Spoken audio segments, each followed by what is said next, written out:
kita fikir. Namun demikian, ketika kita bulan Ramadan, ada sebagian besar dari kita, atau mungkin bahkan kita juga niat puasanya itu setelah sholat tarawih, padahal kita belum puasa. Itu Pak ya. Sedangkan ketika kita sholat itu jelas sebelum takbir kita niat, itu kita sepakat betul. Tapi ketika puasa itu tidak pas mulai puasa. Bahkan dalam keterangan bisa juga pagi-pagi atau kemudian di awal bulan juga bisa. Itu bagaimana? Dalam fikih itu ibadah itu dibagi menjadi dua bagian. Ada ibadah mahdhah dan ghairu mahdhah. Mahdhah itu ibadah yang niatnya hanya lillahi ta'ala dan secara nalar kita tidak bisa menunjukkan tujuan konkretnya. Contoh sholat, kita itu sangat konkret tidak bisa menerang apa itu sholat. Atau seperti wudhu juga, tujuan wudhu paling utama itu apa? Kita nggak bisa. Yang hadas yang mana, yang dibasuh yang mana? Saya diterima Bapak ya. Itu wudhu. Sholat juga sama. Sholat itu sebenarnya nggak ada kaitannya dengan kehidupan kita. Orang mau bekerja, mau kaya bekerja, mau sukses ujian ya belajar. Bukan dengan sholat, secara nalar begitu. Nah, ibadah yang begini kemudian disebut dengan ibadah mahdhah atau ibadah ghairu ma'qulatil ma'na, ibadah yang tidak bisa ternalar secara logika. Dan yang kedua ibadah ghairu mahdhah atau ma'qulatil ma'na, atau ibadah yang terlogis tujuannya, bisa kita pikirkan tujuannya atau bisa kita tangkap tujuannya. Contoh misalkan puasa, kita sering mendengar hadis yang mengatakan sumu tasihu, puasalah maka kalian akan sehat. Jadi jelas tujuannya. Atau kemudian kita berinfak, berzakat, kita tahu tujuannya, yang dibantu orang yang mampu dan untuk membantu dia, jelas kan.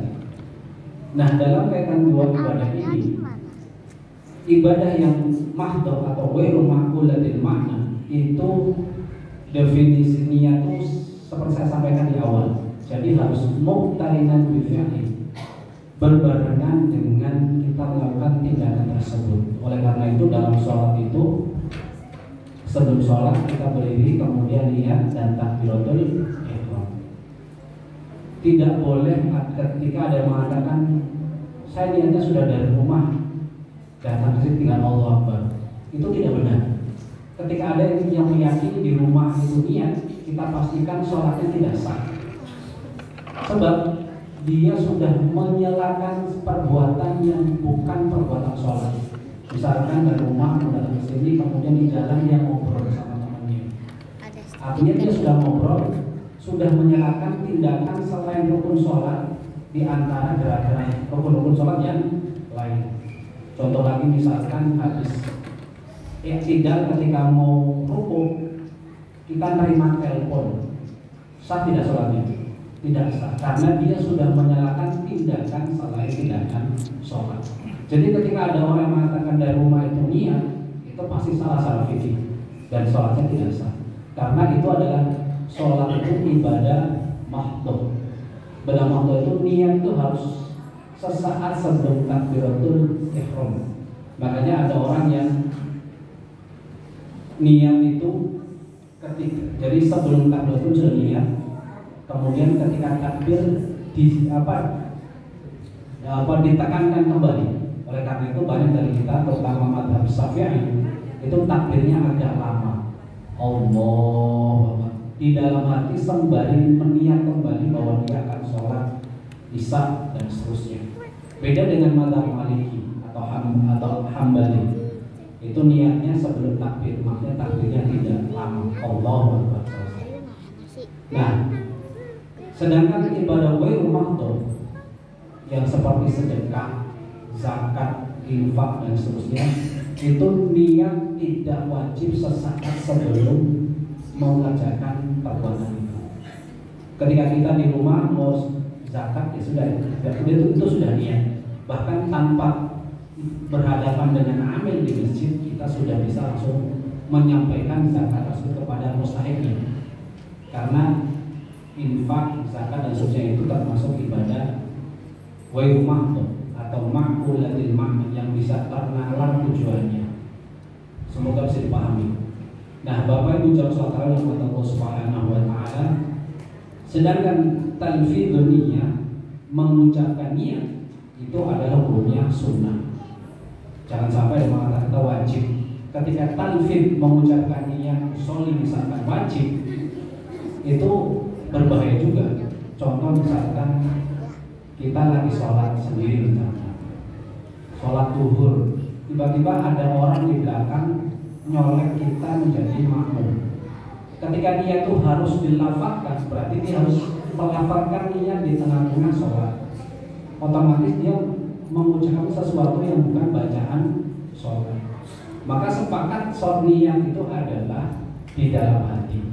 Jadi ketika berubah dari sholat sendiri menjadi imam, itu tidak perlu mengucapkan, cukup dalam hati otomatis menjadi imam. Jadi talfid itu sunnah. Bahkan ketika ada orang mengatakan kata usul itu beda, itu juga salah. Karena Nabi pun mengajarkan niat. Contoh yang masyhur, Bapak Ibu yang pernah haji atau umroh, itu niatnya harus dilafalkan. Niatnya labbaik Allahumma umratan atau labbaik Allahumma hajjan. Itu Nabi mengajarkan dan dilafalkan. Berarti melafalkan itu tetap dibolehkan. Bahkan imam yang 4, Syafi'i, Hambali, Maliki dan seterusnya, itu sepakat talfid dunia itu tetap dianjurkan ketika kita ragu-ragu dan untuk menghilangkan keraguan dalam hati kita. Bahkan talfid dunia itu menjadi baik ketika kita merasa mantap ketika diucapkan. Ketika dengan hati belum mantap diucapkan menjadi lebih mantap, maka itu sangat baik. Jadi itu niat. Jadi niat itu posisi dalam hati. Talfid dunia atau mengucapkan niat itu sunnah.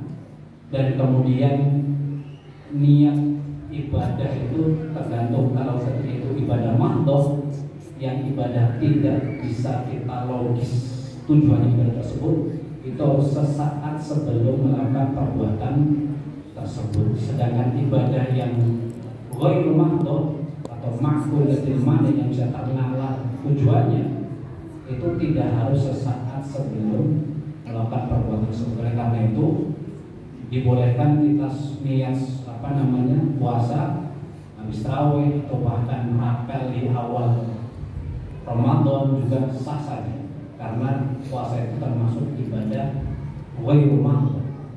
Jadi itu perbedaannya, dan kita juga nanti bisa memilah mana sih ibadah yang kira-kira harus niatnya sesaat sebelum perbuatan, mana yang tidak. Jadi kita harus bisa bedakan yang misalnya dari rumah datang ke sini